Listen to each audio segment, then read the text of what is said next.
Olá a todos, bom dia. Hoje bom dia porque ontem à noite não deu para fazer a gravação, porque nós tivemos problema técnico, né? Tá ficando chique agora, tem até problema técnico para a gente começar o estudo, né?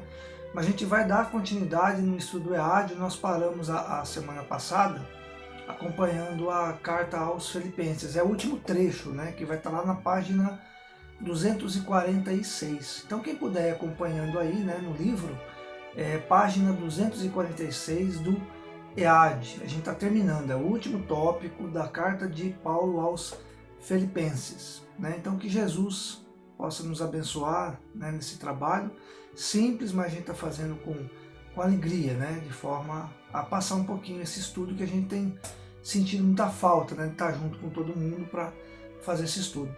Então eu vou estar lendo aqui na íntegra o texto da carta de Paulo, esse último trecho, e depois no finalzinho, quando a gente publicar o vídeo, eu vou colocar o link para quem quiser baixar a apostila do EAD, porque nem todo mundo tem os livros, né, para poder estar acompanhando. Então eu vou estar lendo na íntegra aqui esse último trecho da carta de Paulo aos Filipenses, tá ok?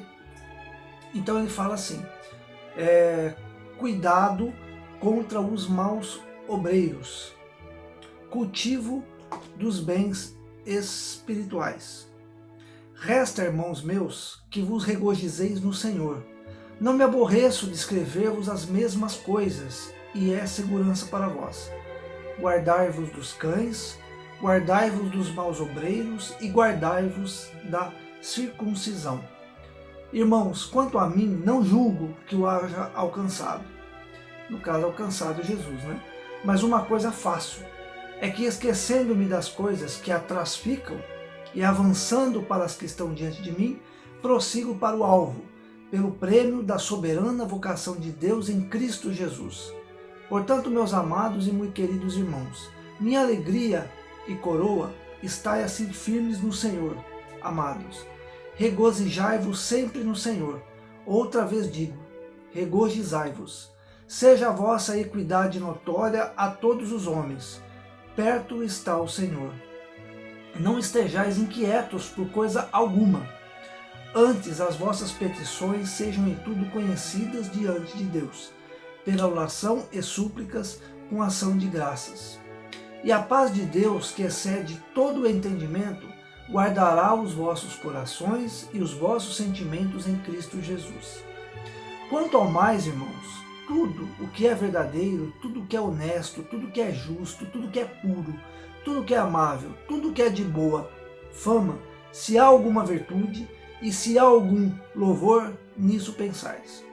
Então essa carta de Paulo aos Filipenses está no capítulo 3, do versículo 1 a 2, 13 e 14, e no capítulo 4, no capítulo 4, de 1 a 4 a 8.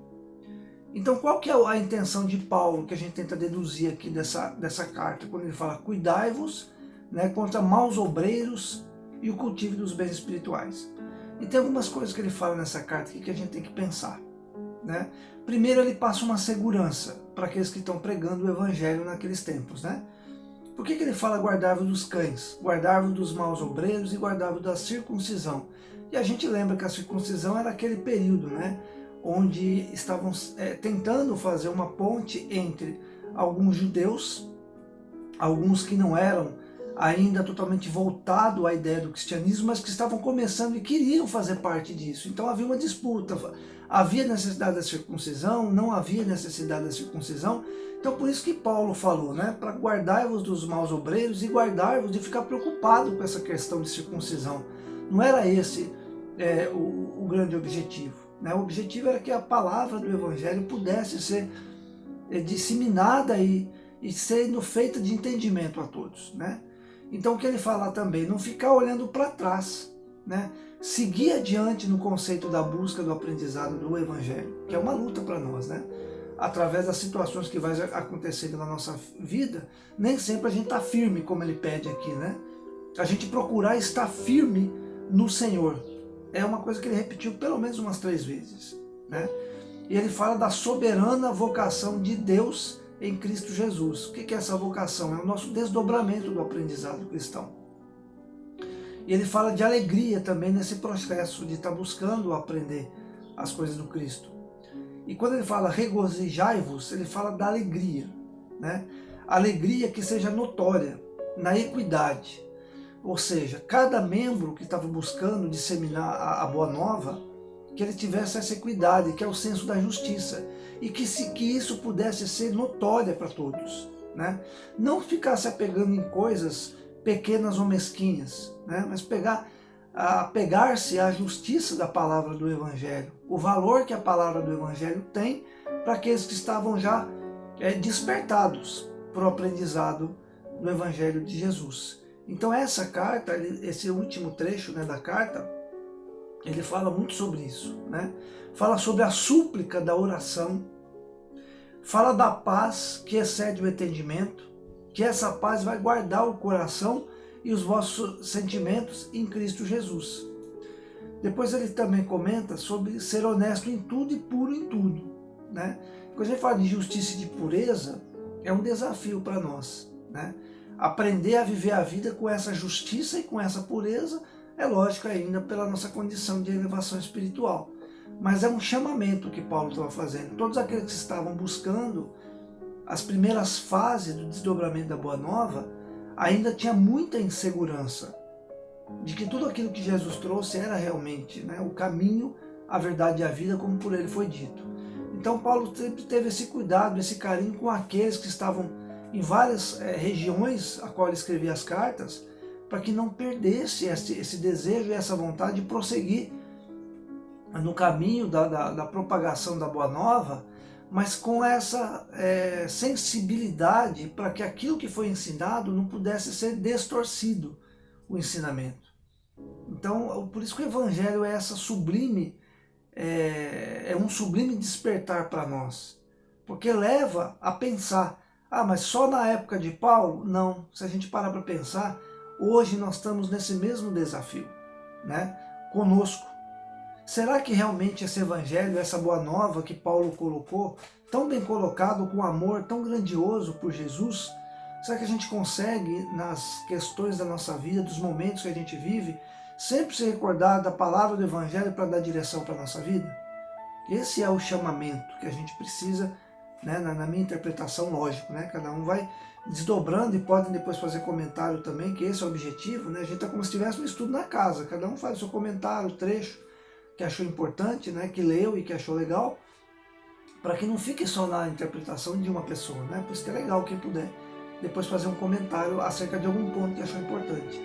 Então eu achei assim bastante propício essa questão dos dons espirituais, né, que ele chama não de dons, né, mas de bens espirituais, para a gente não pegar as coisas da materialidade, as coisas da personalidade humana, as coisas das disputas de decisão, né, a ser tomada, como na época, né, a questão da circuncisão, não colocar essas questões acima dos bens espirituais. Linkado também no ensinamento de Jesus, né? Buscar o reino dos céus, sua glória e sua justiça, e as demais coisas vos será acrescentada. É uma frase que a gente ouve muito em várias pregações do Evangelho, porque ela potencializa o compromisso. E era o que Paulo sempre estava fazendo. Então, com esse pequeno trecho, a gente encerrou a carta de Paulo aos Filipenses, porque a gente vai começar agora uma outra para dar início. Então fica aqui também mais uma vez o pedido, né, para aqueles que quiserem depois fazer um comentário, né, dos trechos que a gente vai lendo, até para ter uma interatividade melhor no nosso grupo, né? Porque a gente pode fazer alguma interpretação e alguma coisa que a gente lê pode passar despercebido, como a gente faz no grupo, né? Alguém percebeu algum trecho do texto, né, que chamou a atenção, então quem quiser depois interagir, fica à vontade, né? Então, para a gente dar continuidade, a gente vai entrar na carta aos Colossenses. Mas antes de terminar, ficou um trecho para trás aqui que eu até deixei por último. Havia até me esquecido dela, eu já ia entrar na carta dos Colossenses e me esqueci desse trechinho, que é uma interpretação que foi feita, né? Ele fala assim: a carta de Paulo aos Filipenses atesta que estes representavam um exemplo de cristão que absorveu o sentido espiritual do Evangelho, fora da caridade uma salvação. Olha, eu já estava pulando esse trecho aqui, né? A caridade é invariavelmente sublime nas menores manifestações. Todavia, inúmeras pessoas muitas vezes procuram limitá-la, ocultando-lhe o espírito divino. Muitos aprendizes creem que praticá-la é apenas oferecer dádivas materiais aos necessitados de pão e de teto. Caridade, porém, representa muito mais que isso para os verdadeiros discípulos do Evangelho. Caridade essencial é intensificar o bem. Olha que interessante isso. Caridade essencial é intensificar o bem, sob todas as formas respeitáveis, sem olvidarmos o imperativo de autossublimação, para que outros se renovem para a vida superior, compreendendo que é indispensável conjugar no mesmo ritmo os verbos dar e saber, bondade e conhecimento, pão e luz, amparo e iluminação, sentimento e consciência são os arcos divinos que integram os círculos perfeitos da caridade, não só receber e dar, mas também ensinar e aprender. Olha que interessante, ontem eu estava dando uma pequena lida, né, porque eu tentei fazer o vídeo ontem e não deu, e eu pulei essa parte, né, eu não cheguei a ler, olha que importante esse pedacinho, eu já estava entrando direto na Epístola dos Colossenses. Então o que ele fala aqui, né? Chamando a gente para a caridade, a frase master, né, que a gente sabe, fora da caridade não há salvação.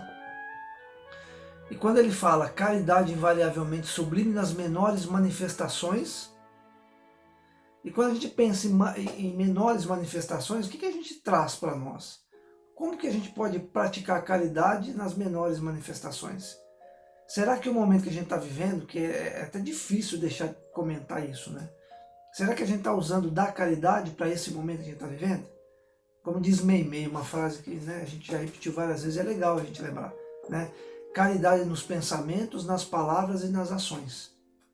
Essa caridade muitas vezes tira as pessoas de estados mentais negativos, não é? Às vezes a pessoa está tão ofuscada por problemas de ordem, ou seja, econômica ou familiar, né? E ela está tão presa no sentimento, às vezes, de tristeza e de insegurança, e uma palavra que a gente coloca de incentivo, de positivismo, a gente tira uma pessoa desse estado. E essa é uma das caridades mais importantes que tem, né? Então ele reforça que não é só oferecer dádiva material ao necessitado de pão e teto, né? Que é muito mais do que isso. E ele fala dessas duas questões, né? Da gente sublimar para que os outros se renovem na vida superior. E conjugar os dois verbos no mesmo ritmo, verbos do dar e do saber. O verbo de dar e saber, bondade e conhecimento, pão e luz, amparo e iluminação, sentimento e consciência são arcos divinos que integram os círculos perfeitos da caridade. Tudo aquilo que a gente passa de conhecimento, de aprendizado para alguém, também é um exercício da caridade. Então essas pequenas coisas, né, que para a gente já é grandiosa porque a gente estuda isso e tem dificuldade às vezes de fazer interpretação, e é natural, a gente está aprendendo, a gente lembrar que passar conhecimento, passar a palavra, o gesto de apoio àqueles que precisam também é um grande ato de caridade. E é o que Paulo fala, os bens espirituais são esses. Esse fechamento, né, que foi feito pela equipe, né, do EAD, nesse contexto, ele traz isso. Os bens espirituais, eles precisam estar sempre sobre a nossa vigilância. Porque é muito fácil a gente sair da consciência dos bens espirituais e entrar, né, no fomento das paixões das coisas materiais. Nos temas de negativismo que a vida muitas vezes levam a gente. E fazendo uma ponte, eu estou fazendo uma releitura do livro Inteligência Emocional, do Daniel Goleman, e eu achei tão bacana um estudo que ele fez na faculdade de Yale, acho que é Califórnia, não me lembro bem, onde ele fala da capacidade do ser humano de desenvolver empatia. Fez um estudo com crianças, né, nos primeiros meses de idade, da empatia, de perceber a necessidade do outro e tentar desenvolver a própria sensibilidade em ter essa percepção, que as pessoas se tornam mais equilibradas emocionalmente. Elas são mais propensas a essa consciência de humanização, de empatia. E na verdade o que é, né, esse desenvolvimento? Apesar que é uma leitura não técnica, né, mas acadêmica, Mas se a gente fazer uma ponte, tem a ver com esse processo de chamamento para a caridade. Né? Desenvolver a percepção da necessidade e, ao mesmo tempo, se colocar no lugar da pessoa e tentar fazer algo para ajudar, para fazer o bem. E cada um no seu patamar. Mas não deixar esse sentimento do bem desaflorar-se. Então, todos os dias, se a gente parar para pensar, fica um convite, que eu acho legal esse tema, todo dia nós temos sempre uma ação de caridade a ser feita. Se a gente aprender a parar para pensar, todos os dias algum acontecimento, alguma situação nos leva a atos de caridade. E a gente precisa estar vigilante quanto a isso, né? Então acho que esse é o tema, esse é o desejo que Paulo colocou nessa carta e que os amigos que fizeram viagem no finalzinho com esse fechamento maravilhoso trouxe, né? Então a gente já vai deixar para a semana que vem o item 4, que é a epístola de Paulo aos Colossenses. Eu às vezes tenho dificuldade que eu vou falar Colossenses, eu falo Colonicenses. Já me corrigiram isso, né? Marcelo, não é carta de Paulo aos Colonicenses, é Colossenses. Então se de vez em quando eu falar Colonicenses aí, vocês me corrigem, tá bom? Então fica aí para semana que vem. E como eu falei no início aqui da gravação, eu vou colocar o link, eu não, né? O nosso querido técnico master Bruce vai colocar o link para aqueles que quiser baixar o livro do EAD para estar acompanhando.